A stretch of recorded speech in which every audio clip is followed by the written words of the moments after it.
all the things that helped me complete 75 Hard with a full-time 9 to 5, which, let's be honest, does not actually stay as a 9 to 5, multiple side hustles, all of which you guys know about because you watch my channels, and also as someone who's just struggled with discipline for literally their entire life, I have never been able to stick through something when it gets hard. I've stuck through a couple of things when they get kind of hard, but it's always those excuses for me and a very weak discipline muscle that has stopped me from being able to get the performance-based goals I wanted in the gym. Things like pull-ups, pistol squats, push-ups, like bodyweight push-ups.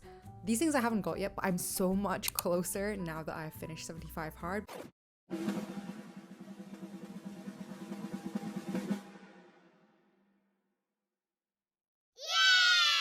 Because now I know what it takes to actually get something done. I've actually had to dig very deep on some of these days, especially doing 75 Hard in the UK. Between the months of January and March, horrendous weather, horrendous mood, horrendous everything else. Like, you've got all the odds stacked against you, which is why I think you have to watch this video, because there are some things I did that hacked the system, allowed me to make this challenge as easy as possible for myself. But I will not deny the power of money and time freedom and how they help you achieve and complete this challenge. To put it simply, the less money you have, the less access to convenient workout opportunities you have, and the less time freedom you have, and the more you kind of have to make sacrifices in your day-to-day to enable all the ticks as part of this challenge to be completed. Now, if you haven't heard of 75 Hard, it's a challenge by Andy Frisella. It's coined as a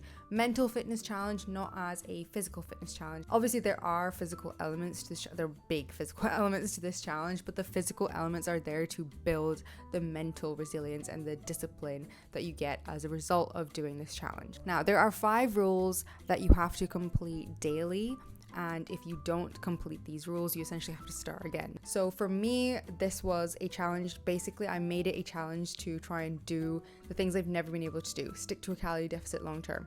Long term being 2.5 months. I've never been able to stick to a calorie deficit for that long. Hit my protein goal every single day for 2.5 months. Being active. So our 45-minute workouts outside were oftentimes a walk. Sometimes they were a run for me. The second workout was usually a gym, like weightlifting session, or on the days that we were trying to incorporate active rest, we would just do a walk outside and a walk inside, because I do have an indoor treadmill that it's like a desk treadmill that I use. The first thing that helped me complete this challenge, and I cannot ever talk about this challenge without also talking about this thing, and it's having an accountability group, accountability system, an accountability partner. I had all 3 of those. So what I did is basically get my boyfriend to do this challenge with me, and a friend and I also essentially convinced a bunch of our friends to do this challenge as a group as well. So we had like a WhatsApp group, and we did check-ins with each other every couple of weeks, and we shared quotes and motivation and stuff like that. This system really helped me, but it only helps as a whole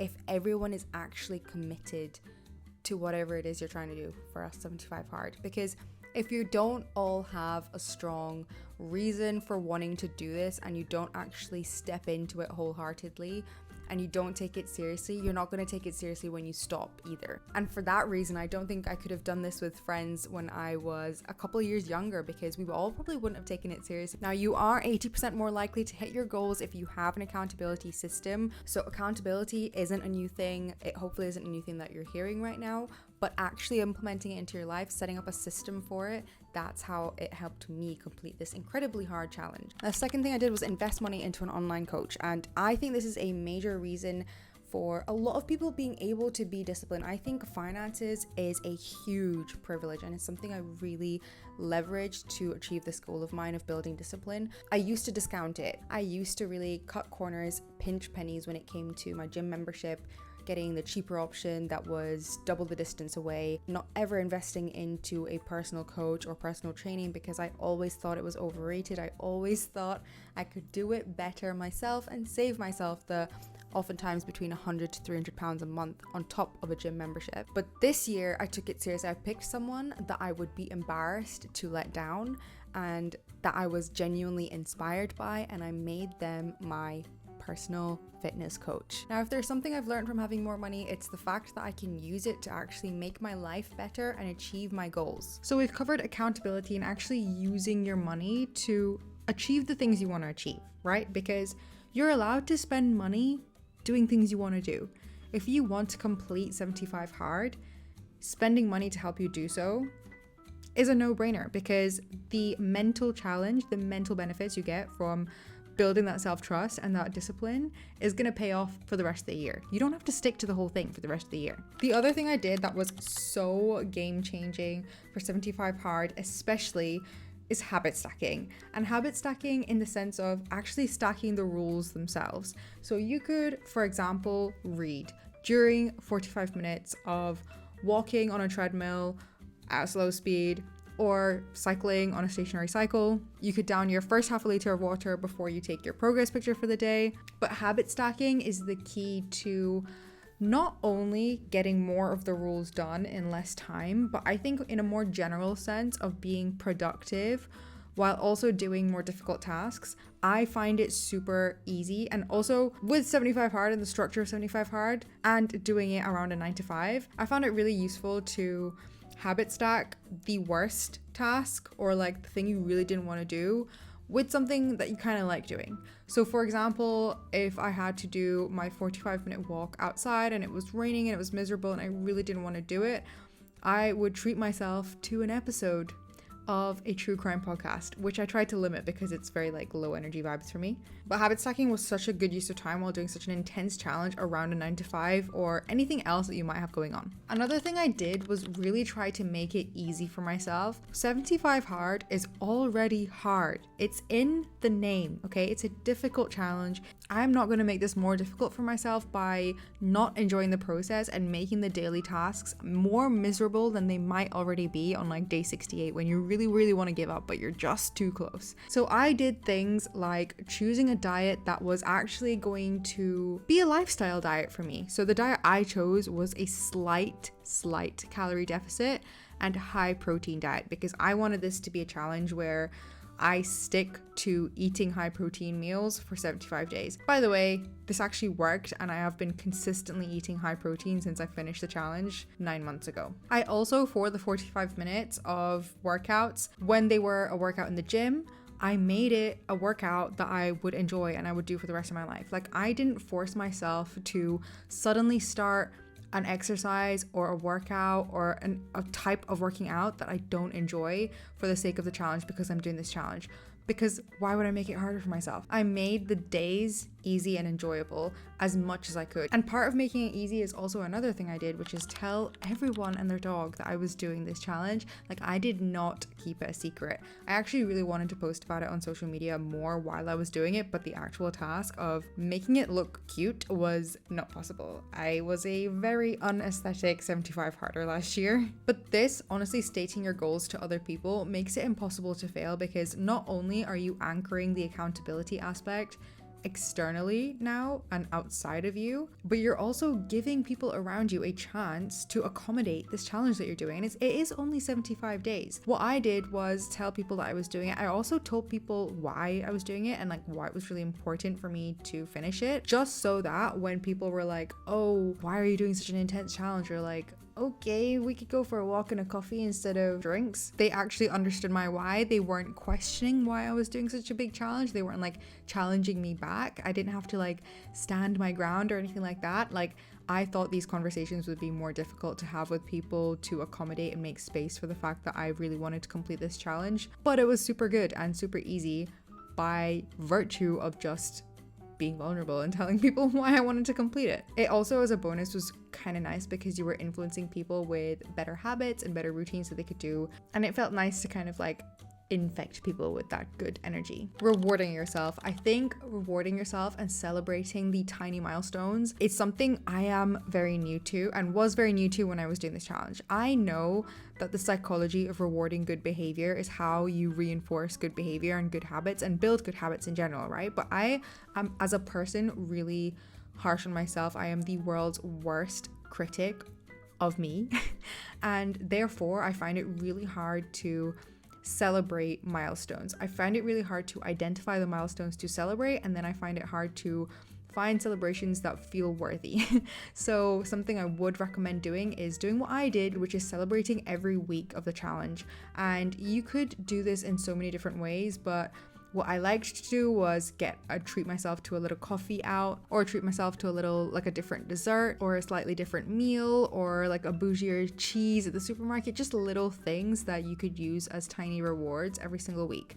And actually the big one to do, which I think is one of the main reasons I was able to complete the challenge with a really strong sense of perseverance, is we booked a trip, a lifetime, like once in a lifetime kind of trip to Mexico for the day after we finished the challenge. And I think this was just really great. I think we didn't start the challenge knowing that we had this trip booked. We booked this challenge like a couple weeks into the trip. And do you know how easy it is in your brain to really want to give up, but actually decide not to give up because you have this trip and this date and this flight booked that is not changing?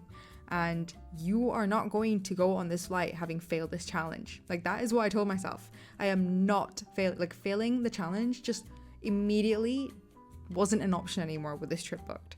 So that's something you could do if you really want to attempt a challenge, regardless of 75 hard. Planning something for the day it finishes, something that you're super excited for, something that you really like would make this challenge a success and feel so much more worth it. Book a trip or an event or some kind of thing for the day it finishes. The other thing I did was like audit my mornings and really think about when I was using my phone and swapping that time out just as soon as possible, as quickly as possible. And front loading the hardest tasks for the morning or before the day starts, especially as someone doing 75 hard with a 9 to 5, is honestly the best way, not just to like mentally start the day having done like your most difficult task, but also from a 75 hard perspective, having like 2, 3, 4 of the tasks done before you start your workday feels amazing, because then you know your evenings and your lunchtimes feel a bit lighter. There were so many times where I didn't do this and I left everything for either after work or the very last few hours of the day. And nothing sucks more than having that kind of hoard over you mentally during the whole day, knowing that you need to do these things, but also having to do them after you've just depleted your entire willpower source through the whole day. Now, it goes without saying, 75 hard, I feel, gets a really bad rap online for being either extreme, a misogynistic challenge because it doesn't incorporate the rest that a woman would need in terms of having to work out twice a day, and things like that. But to be honest, my view on this as someone who went into the challenge just really wanting to build trust with myself and like prove to myself that I could do something difficult, it's not made to be a doable thing. The challenge is not meant to be something that is practical, easy to do every single day of the week, every single day of the year, regardless of your gender. It is a challenge that is branded as a mental fitness challenge. It's not a physical fitness challenge. And I think because it's so well known and the rules are clear and the founder has made the process really clear, it's almost easier to stick to it. Whereas if you made up a challenge in your head and tried to stick to it, no one knows what the challenge is. You haven't made the rules very explicit to anyone. It's harder to hold yourself accountable to that and use that to build mental fitness on your own terms. So I think you have to take this challenge with a pinch of salt. You are not meant to go into it to lose weight or to become fitter. It's primarily aimed to try and build your sense of self-discipline.